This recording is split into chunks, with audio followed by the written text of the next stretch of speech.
Good afternoon, good morning, good evening, everyone, and hello, everyone, as well. Why I'm saying all? Because we have our viewers and students throughout the world, and I'm really welcoming all of them.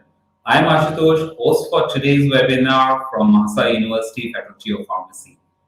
So, today we are here with some another interesting topic. Before that, let me give you a recap of where I am sitting and what we do here.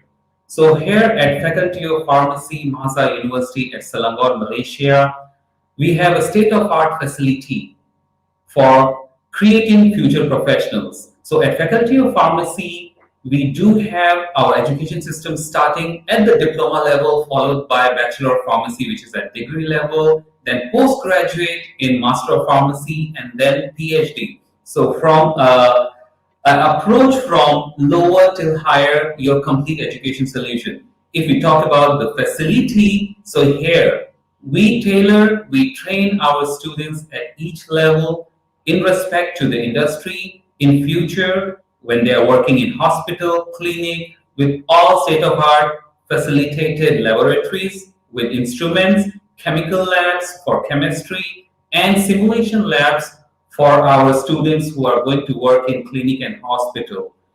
Other than that, we have our mini pharmacy and so many approaches so that our student can learn hands-on practice and they are ready for the future in working.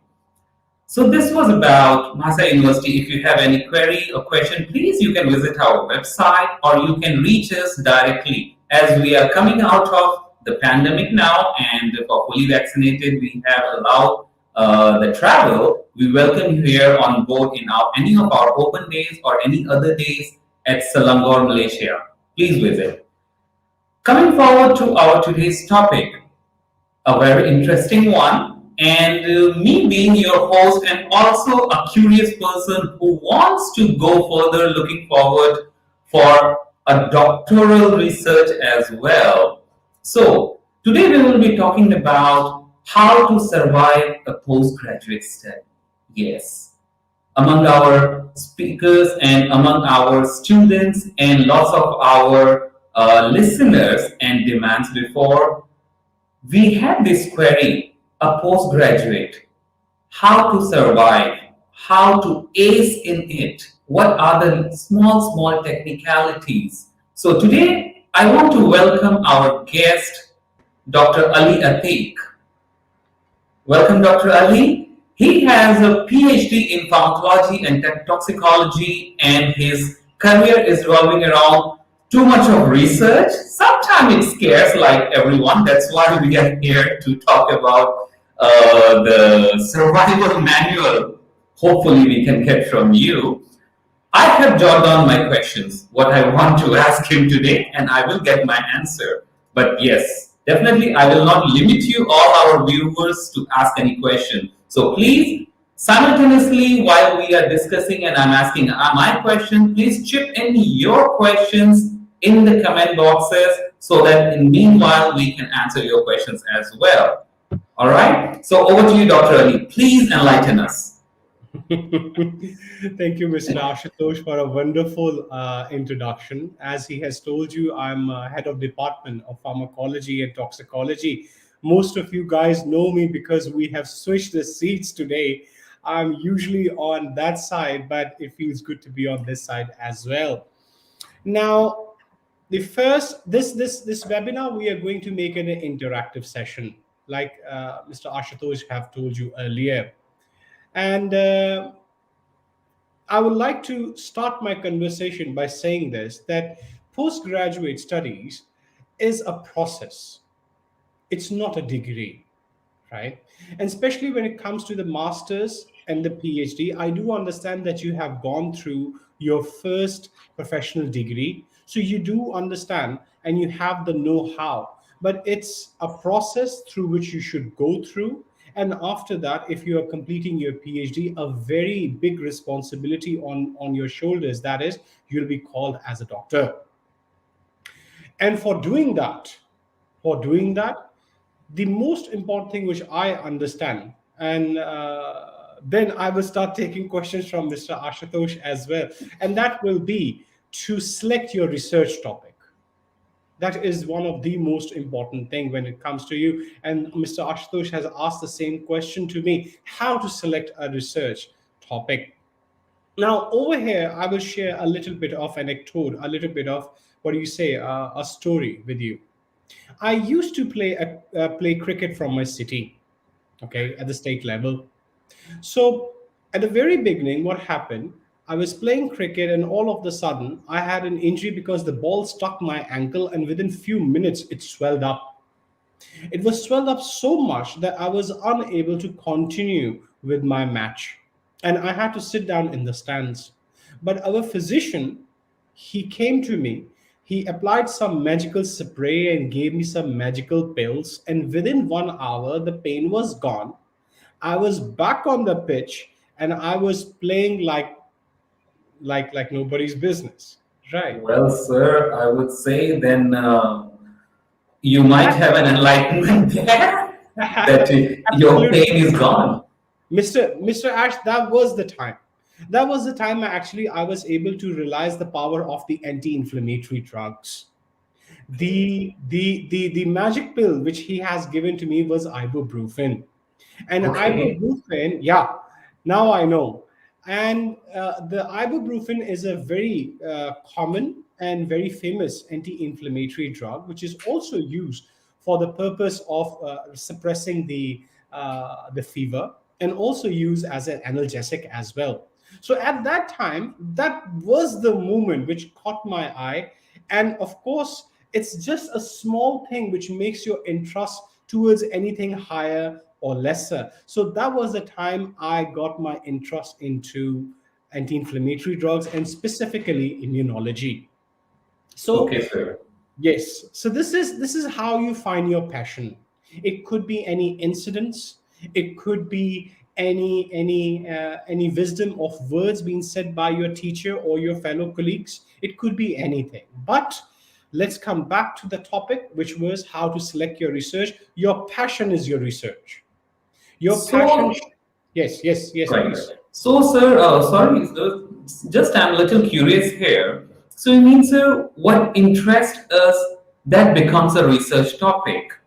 But let's say sometimes we have some confusion, like appropriate research topic when we talk about. Sometimes maybe what we are thinking, it's not practical, Mhm. right? Sometimes it's not something that can be made into reality. Maybe well, if I watched a movie called The Mask or The Hollow Man, and I want to do that. It's okay. It's good to be a research topic, but well, as a postgraduate aspirant, we have certain limitations. So in that case, how we can tailor that in terms while choosing our supervisor as well, because that's a very big necessity. Please. Okay. So over here, I will refer to one of the incidents which happened in my life, because these small incidences, these anecdotes are very important. They shape your life, and you have to learn from them. So, Mr. Ashutosh, when I was in masters, doing my masters from University of Veterinary and Animal Sciences under the supervision of Professor Dr. Emeritus Professor Dr. Muhammad Ashraf, and he was the dean of the faculty of biosciences, chairman, and at the same time he's the most productive scientist of the Pakistan 2014, 2015, 2016, and then 2018. So I made a project, I made a synopsis, I went to him, and he gave me a very good life lesson. He said, Ali, brilliant, a very good proposal, but we can't execute in this university. Talking about the limitations, he taught me this thing, that your proposal can be out of this world. You can propose that you want to work or see the action of the drug in zero gravity, but do you have zero gravity facility? the, Exactly. the answer will be most probably, if we are looking at few universities in the subcontinent and over here, I don't believe so that is possible. So limitations are important. Passion is important, but understanding the limitations are also important. So then, based on his advice, I went to my fellow colleagues, I discussed with them, and then I came to know that okay, these are the areas I can do research about. These are the areas or the expertise which I can adopt based upon the availability of the material and the methods that I can adopt. Then this brings to the selection of the research topic. Then your second question was about, you asked about the supervisor. Yes. I personally believe that the selection of supervisor is the place where most of the postgraduate students take for granted. And like I said, that the postgraduate studies is a journey. It's a very long journey. I will try to mollify and I will try to make it sugar coated, but this is the reality that the postgraduate study is a long journey and you have to do it alone. And in this journey, if you have a supervisor who's unable to understand what your demands are, what your aims and objectives are, what do you want to get out of your research, and what will be your career path after your postgraduate study, then this journey is going to be long and tiring, right? Okay. So yes, so this is very important because of course when we are down, let me give you an example.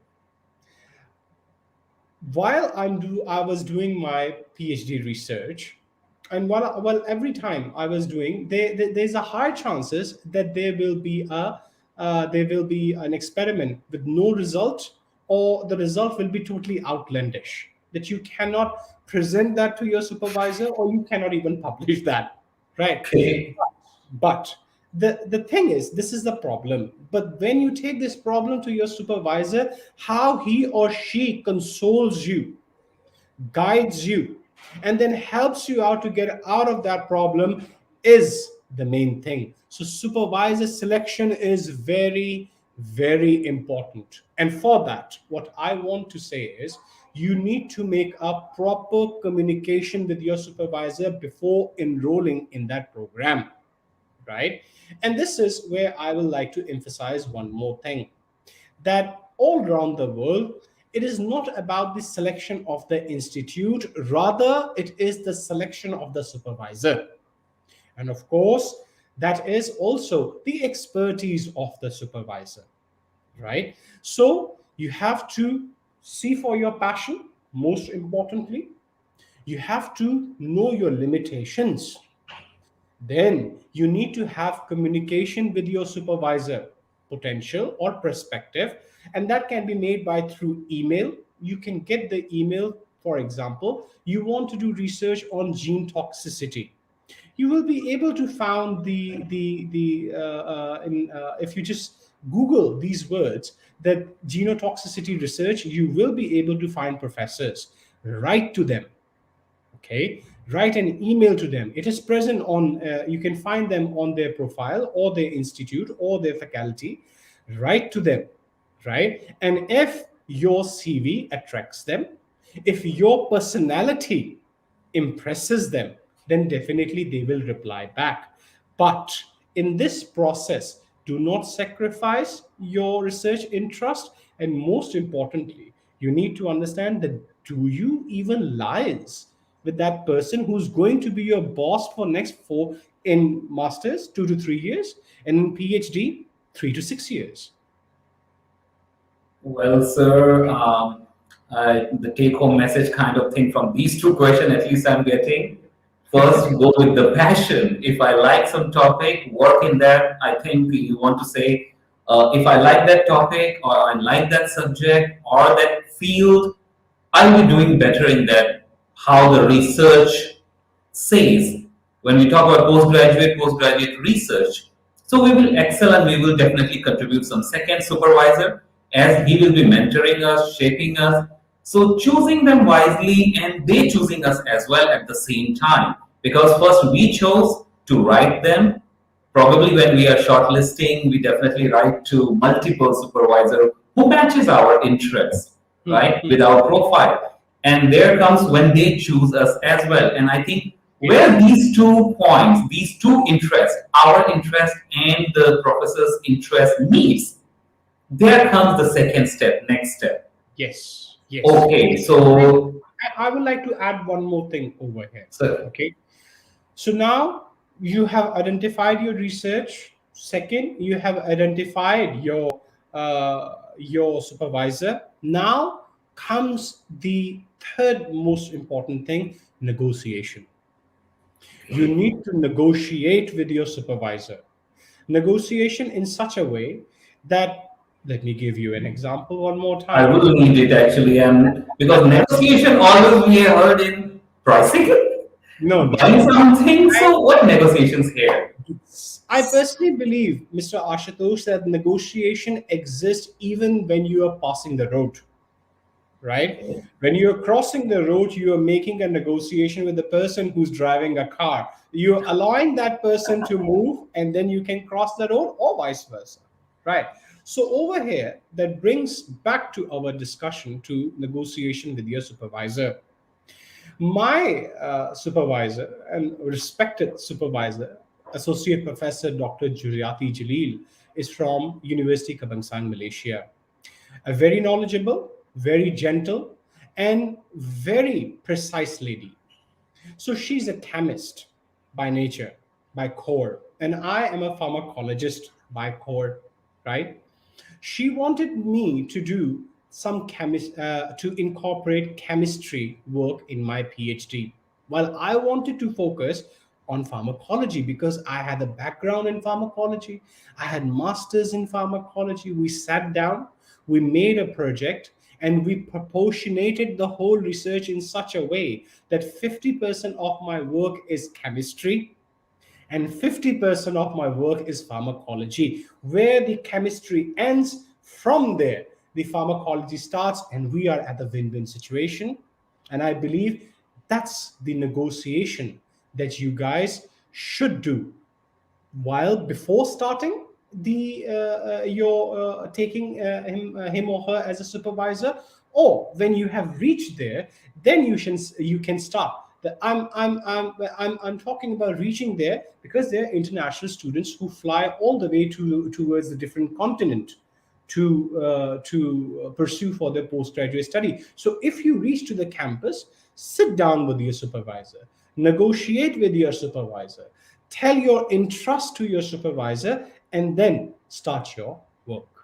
Yes, sir. Well, that's very nice, sir. Nice to know your journey. A little doubt here coming in. I just would like to ask, like, you said you had to negotiate and you actually well did with the chemistry part and the pharmacology part, so you well balanced it. I believe there must be so many instances or moments where you will have conflict of interest with your supervisors. So, how to negotiate at those points? Because sometimes, as you said, they are mentors, and of course, they are mentoring us, sculpting us in the future for doctoral degree. They know this process, this procedure more than us, this journey more than us. That's why they are preparing us for this journey to pass through. So, in Agreed. those conflict of interest, how we manage and negotiate those points, and then we can move forward. It's a very good question, Mr. Ashutosh. Over here, I want to emphasize that I do understand that postgraduate study is a professional degree, it's a professional journey. Most of people opt this when they want to find a new career or a new job, right?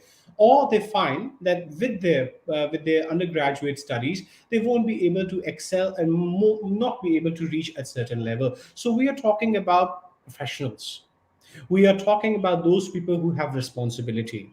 I know that they have experience as well, but you need to understand the person you are taking supervisor, he is or she is expert in that field. Number one. Number two, you need to have the the essence, and you need to have the behavior of a student, right? In my language, we use a word for a student, which word is talibe ilm, which means that you want to have knowledge, you have urge to have knowledge, right? So a student should be open for the criticism, of course, for the mentoring. And if your supervisor thinks that your idea will not lead to a fruitful research, Do not argue, accept that. All right. And then when you have accepted and have came to the common grounds, then only this journey. I mean, honestly speaking, Mr. Ashutosh, in our life we always had a journey in which we were traveling with a very unfavorable passenger. And of course, that journey was not so pleasant. Do not make your postgraduate study an unpleasant journey. Try to enjoy it. And of course, you will put a few things on the table. They will put a few things on the table. And both need to understand that they will get, definitely, they will get a postgraduate student, definitely. And you will come out as a researcher. So you need to collaborate, you need to negotiate, you need to come on a common grounds, and only then you will have a pleasant journey. A common Yes, consensus going on yes. to one Consensus. track Consensus together. is a very good word. Agree. Consensus is needed, right? So I think my curious brain is kicking in now. I have postulated few more questions for you, sir. So Certainly. let's say it's a journey or a war.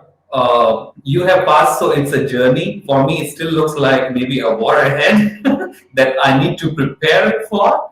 So for preparation, definitely we need certain minimum requisites, prerequisites. Well, if we are going on a journey, maybe if we are going to a cold region, so we need winter clothes or a vehicle or preparing our vehicle with service, oil, everything. So, taking this as a journey or a war ahead, we need certain arms, right? Ammunition arms or our pre home work needed. Hmm. So what will be required as in like any academic requirement, modules, taught modules, or during the journey, do we need to meet certain milestones, etc.? For instance, seminar or like we are interacting as a webinar portal, conference, publications. So how to prepare for that, sir? Pre and Uh, during. Very good question, Mr. Ashutosh. Mr. Ashutosh, there are two different kind of postgraduate studies. Number one is the mixed mode. Number two is a research mode, right? In the mixed mode, you will be given the opportunity to take a few taught modules, okay, and you will go through certain modules just like your undergraduate. Of course, they will be advanced, and the reason and the purpose for teaching you all those modules is to make your base strong for the further research that you are going to commence. That's one. In this process, you have a lot of time to think, you have a lot of time to organize, and at the same time, even though if your interest in the beginning was a bit different, you can modify it into a different idea based on the taught courses that you have gone through. But then when it comes the research mode, pure research mode, this mode, in this one, you are just like that, that if you do not know about the research, it's just like that, and you don't know about the swimming, somebody have thrown you in a deepest swimming pool, So all that's right. scary. Yeah, that is scary. But at the same time, one thing which can really help you out in all this scenario, in the thought and in the research, and that is one thing and one thing only: reading habit. Reading habit. If you have a good reading habit, then only you can not even survive, but rather I say you can excel.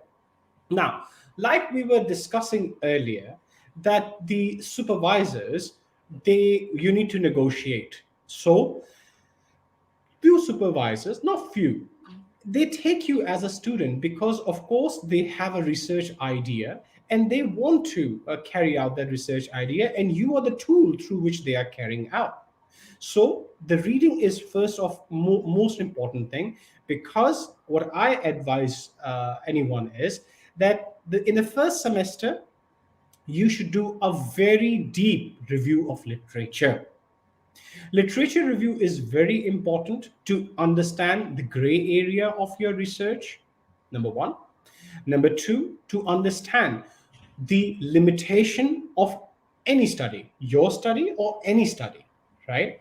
What are the areas that the people or the researchers have touched while others are unable to even look at it or even ponder on it?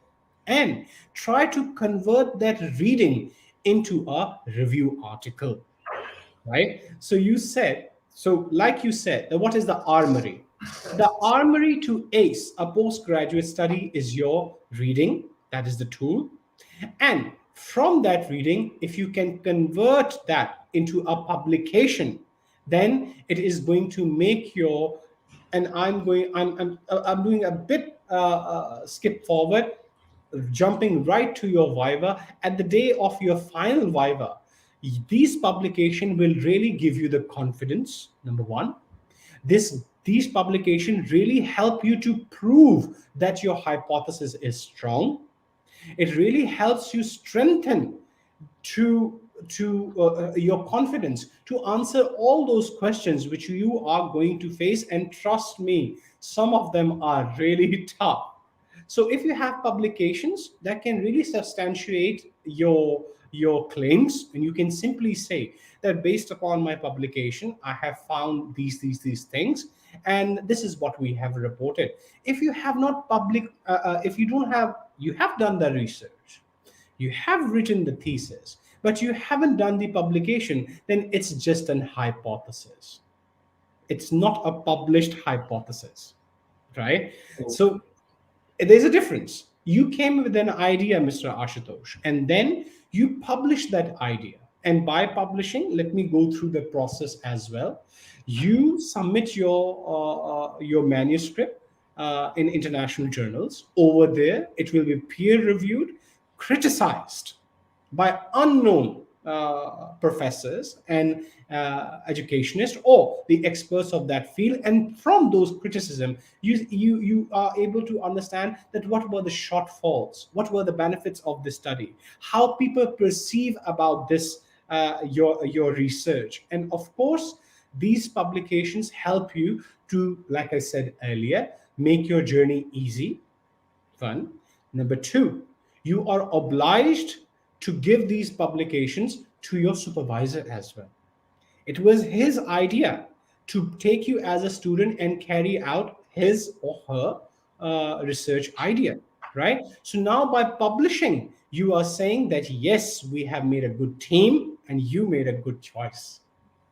Okay, I think I started getting some idea about it. But there is one question that's related to this point that we should take now, and I will chip in my question now here.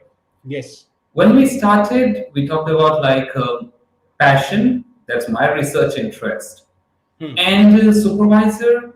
After our conversation is done, and we are at the level where we are, the student is there, and we are discussing our potential topic ahead.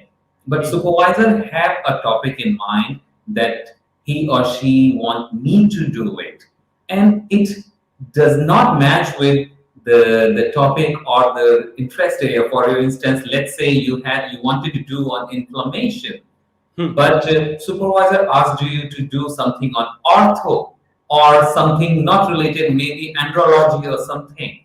So in that case, the question here is, how can I disagree with my PhD supervisor or a research supervisor without jeopardizing my good relation with him, without offending him? And that I also want to know, actually, if it doesn't meet my interest and he's my or she is my potential supervisor, how to negotiate in that position? That's a good question. A rational supervisor will always ask you about, for example, if you, like I said, the negotiation is very important.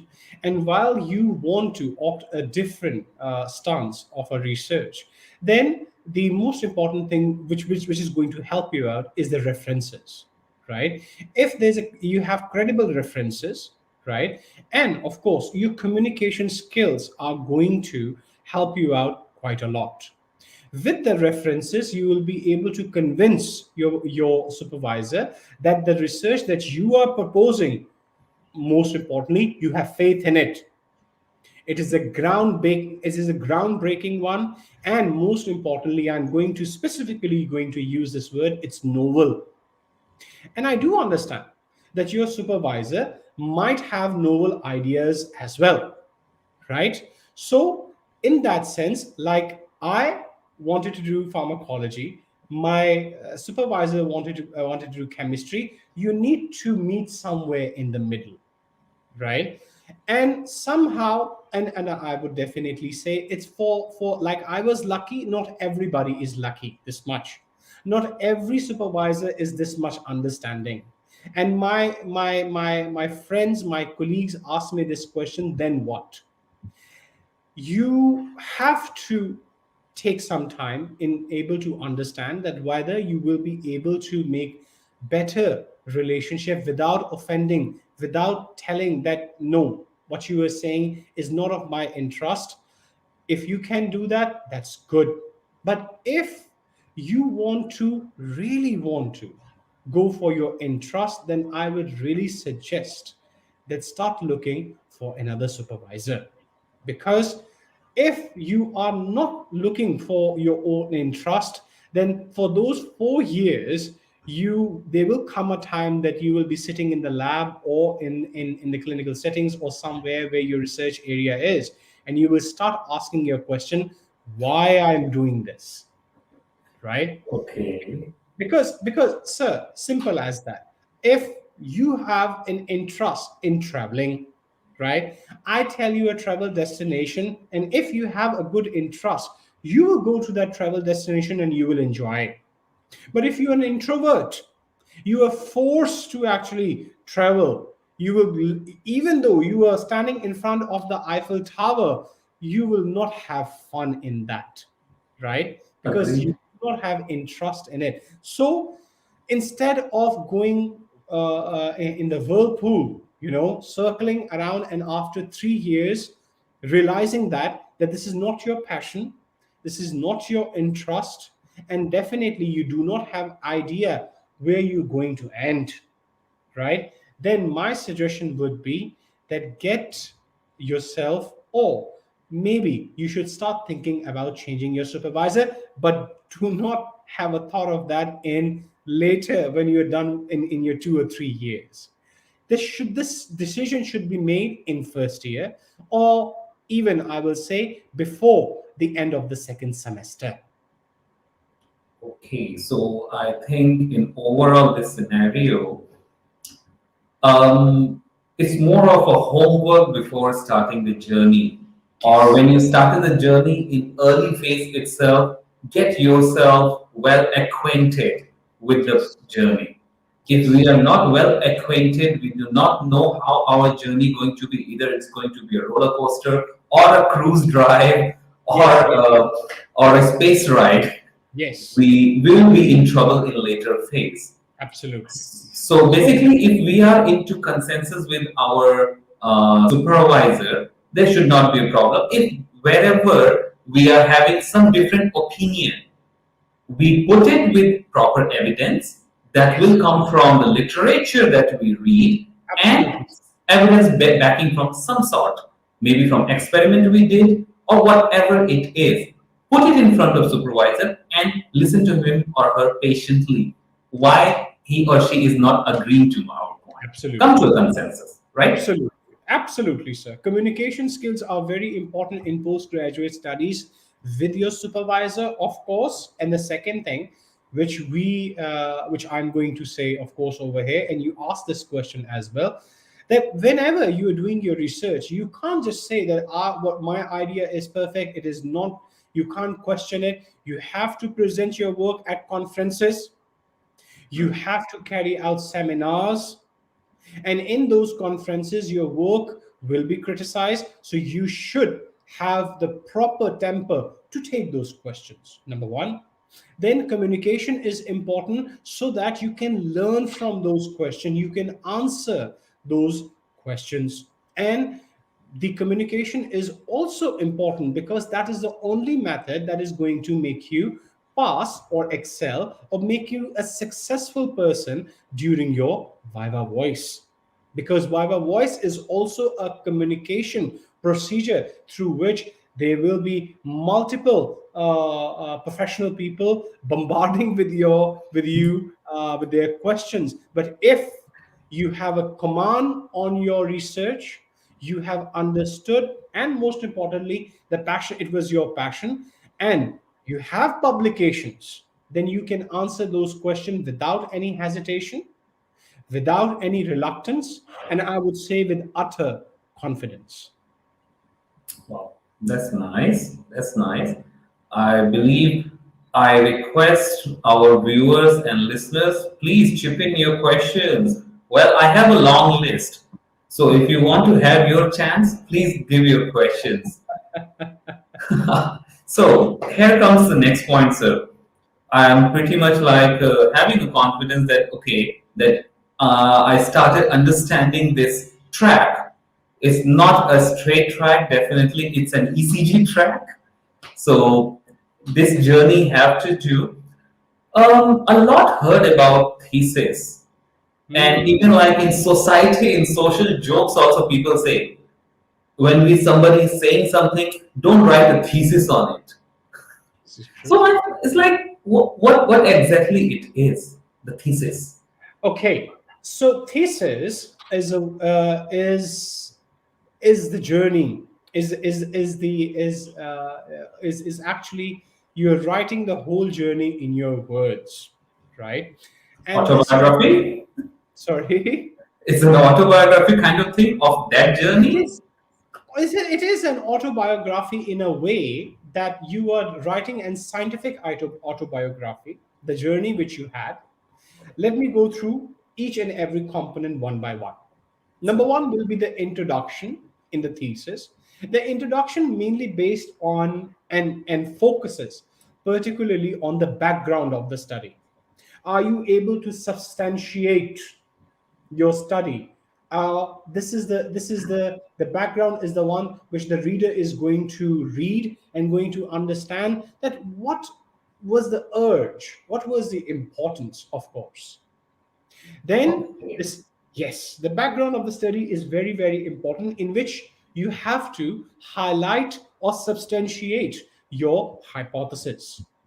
Later, after that, the second section of your thesis will be review of literature, and that's what where I have told you the trick already. The trick was that you have to start reading and convert your reading into a review of literature in a form of a review paper. As soon you have published that paper, your review of literature or the section of your master's or PhD literature review, it's done. You have actually done and published one section, even though you have not completed your PhD yet. So the second thing is, of course, literature review. Third will be material and method. Third is material and method. Material and method is that what materials that you have used and what methods that you have adopted. Now, over here, why is it important, Mr. Ashutosh? For example, let me give you an idea. A person says, and I have faced this problem during my master's as well. I have done my master's work on gene toxicity, mutation, and cytotoxicity. So over there, there was a protocol at the bioassay in which it was written that keep the solution at room temperature. Now, we are sitting in Malaysia. The room temperature is 25 to 30 degrees centigrade. But when we are talking about Europe, the room temperature will be 15 to 20. Pretty well. Same Yes. radiation. And that's why, whenever you're doing research, you need to jot down the material and the modification of methods that you have carried. That's the section two, right? Section three, sorry. Then count the results, in which you will discuss you will put down your results. And few universities allow you to have results along with the discussion. Few universities will not allow you and will say that keep the discussion part separately. So you will have results section, and last but not least, the discussion. Now, the structure is we have understood that. Now, one thing which I want to say, and I really want to emphasize, do not wait for your master's or PhD. or your research to be concluded, and then you start writing the thesis. Don't do it. Start writing your thesis for the for the very first day will be an exaggeration, but I would say in the first or second month you should start writing your thesis, and the part you should write is review of literature. You should write a review paper, publish it, and the time you publish it, it means your review of literature has been criticized, it has been peer reviewed, and whatever you are proposing makes a lot of sense, right? So do not wait for your research to be ended. Do not wait that your 3 semesters will be gone and then you will start writing your thesis. Don't do that. Start it from the first month and start with the review of literature. Okay, I think I pretty much understand the skeleton of thesis. So it is something like do not keep it for the end. Yes. Do as you go. Otherwise, it may be a nightmare. I think that's why it's called a thesis. Although it's your journey, you know what you did, that you have to write in a scientific way. But if we do not do it as we go, it accumulates and can cause trouble at the end. And I want to add one thing over here, Mr. Ashutosh. Like you said, that if someone is very detailed, so you say to them, don't start your thesis. That's what the thesis is all about. It should be very detailed, all right? And my PhD thesis was of 98,000 words, right? So that sounds like a lot of words. These are a lot of words, of course, right? But the compassion, the reason for writing the thesis is that you, of course, you need to give your findings of your PhD and your master's, but you need to give the way to the other researchers as well, that you can follow my path. I have done this work. You can modify the processes like I have done, right? Reproducible. Yes. And over here, I would like to definitely like to differentiate between the manuscript writing and the thesis writing. Thesis is very detailed, while the manuscript, you are summarizing the whole information, right? So in order to write a good manuscript, you need to master a thesis. And in order to write a thesis, you need to master manuscript writing as well. So basically, they are two sides of the same coin. Yes. Without having one side, you cannot have other. So you have to brush off or shine off both sides together to have a proper currency, a full scale. For example, in different areas, even in a workplace, somebody gives you a topic and asks you, you have only 2 minutes to describe it. Then your wordings will be different. But then if a task has been given to you that the same topic is same, but you have to talk about 2 hours, right? Then your style will be different. So that's the main difference. Definitely. Between a very short communication, which is your manuscript, and your thesis, in which you start from the alpha and end at omega, and you have to tell each and everything. And I will really want to say that do mention the changes and the modification that you have done during your PhD. Your in your viva voice, you will be get appreciated in your publication when you will send it. Your editor will appreciate it. And this is all about the science, is that a thing has been done, you have added a value to it, additional value to it. Because if you're doing the same thing again and again, you're not contributing to the science. And that's what a researcher should do, contribute to the science. So right, I'm like still digesting. I think it's so many information, so much of information in one short time that I need to assimilate. The whole my PKPD profile is going up and down at this time, digesting and assimilating the facts. Well, your students must be very lucky, and I can see like your student fan following is also increasing.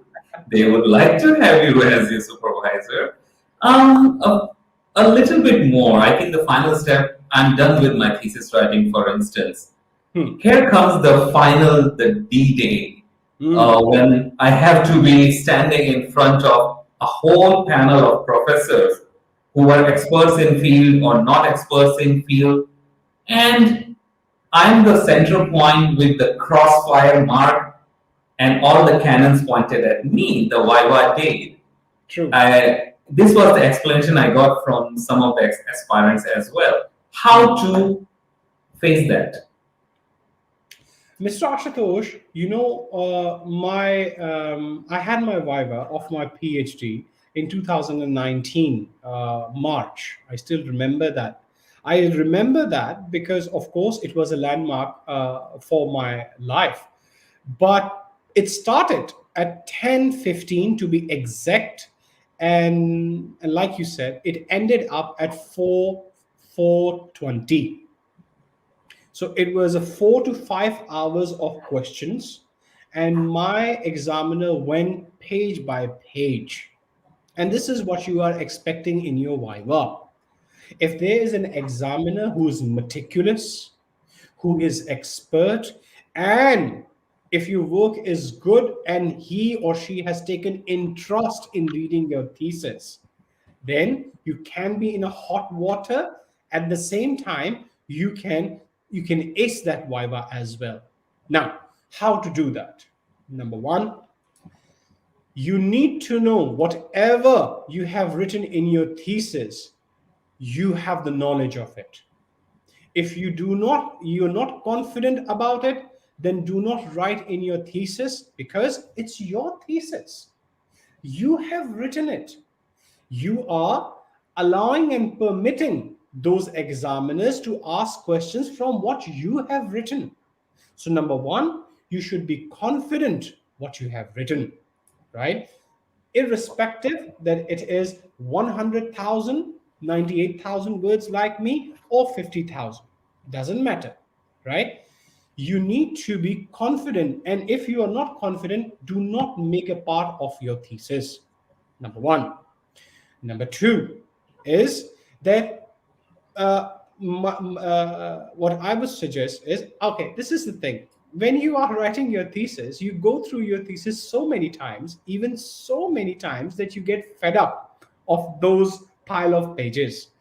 But before your viva, I would suggest that at least read your whole thesis from top to the bottom twice, at least twice.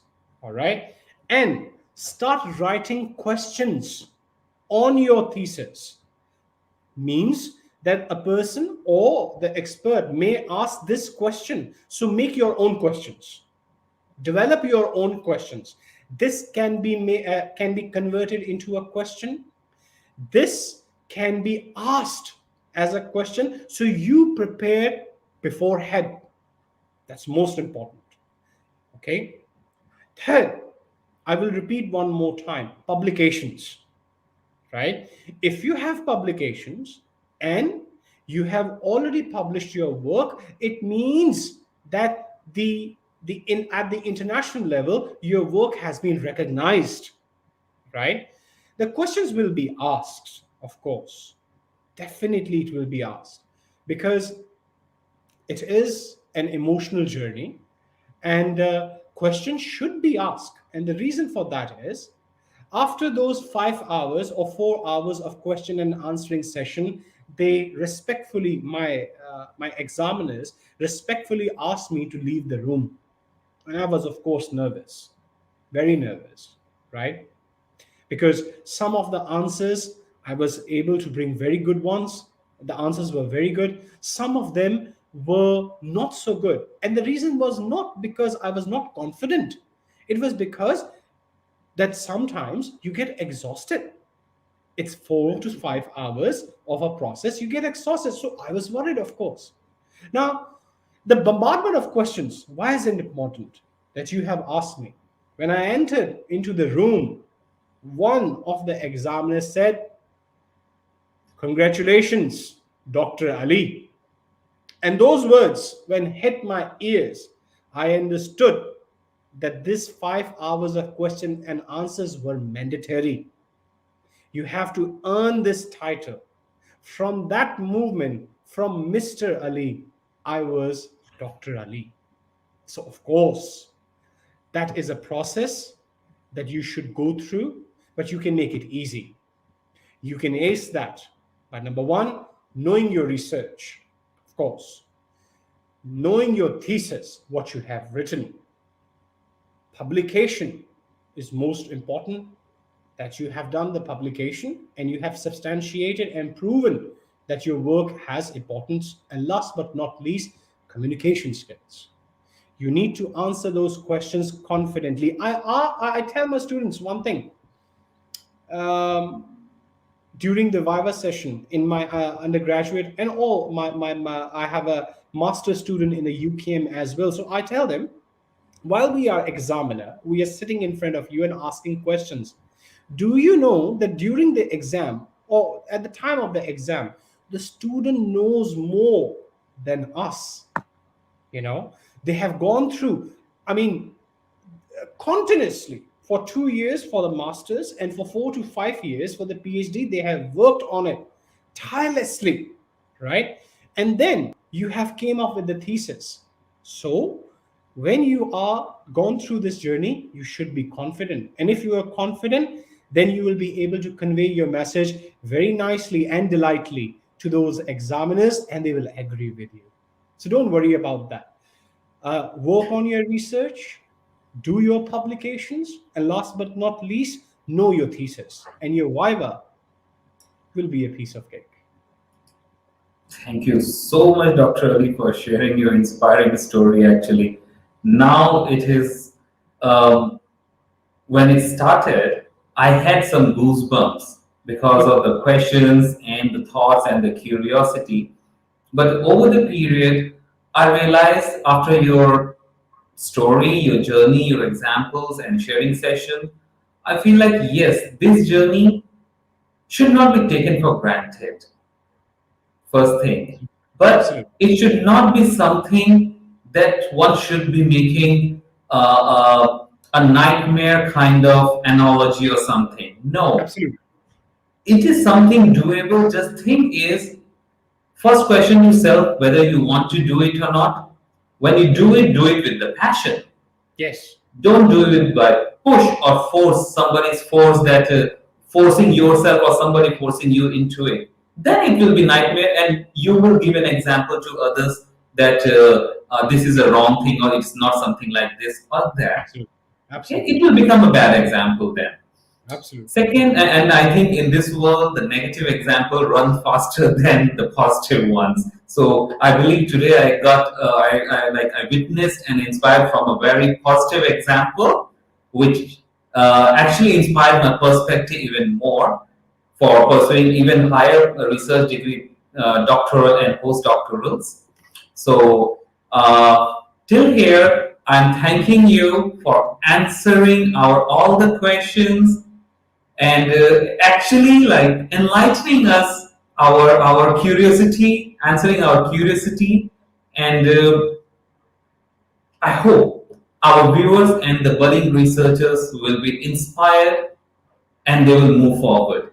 So for here, I would like to ask the last question, and after this, we will close the session, sir. How long generally it should take for a master's and PhD? Okay, that is very good question. And the answer to that is based upon your research, right? Of course. But different universities, if we talk about the masters, because we have masters and PhD program in Mahasa University as well.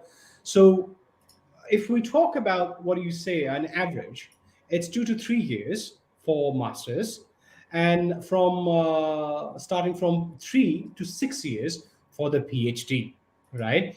But of course, it depends upon you, right? If you are trying, if you are willing, because doing a postgraduate research, especially when it comes to the PhD, it's not a 9 to 5 job, right, sir? Especially when it comes to the lab based. I'm a pharmacologist, so I'm more confident when I talk about the lab based research. So in the lab-based research, the experiments may go on up to 3 days, right? And you might at the third day you will just realize that okay, there are no results or negative results, right? And this goes on for quite long time until and unless you have standardized the procedure, and then you will be able to get the results even with your eyes closed. But the duration is 2 to 3 years for the masters and 3 to 6 years for the PhD. But then again, there are two important factors over here. Number one, what your research is all about.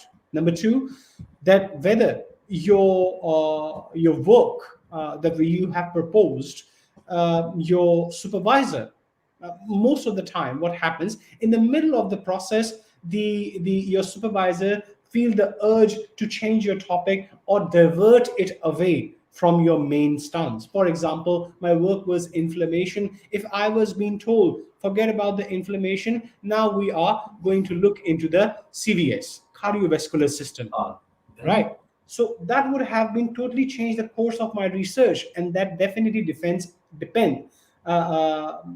the effects, the length of your postgraduate study. But if everything goes fine, everything is in your favor, then I guess you will be able to your masters within 2 to 3 years, and in your PhD in on an average of 4 to 6 years.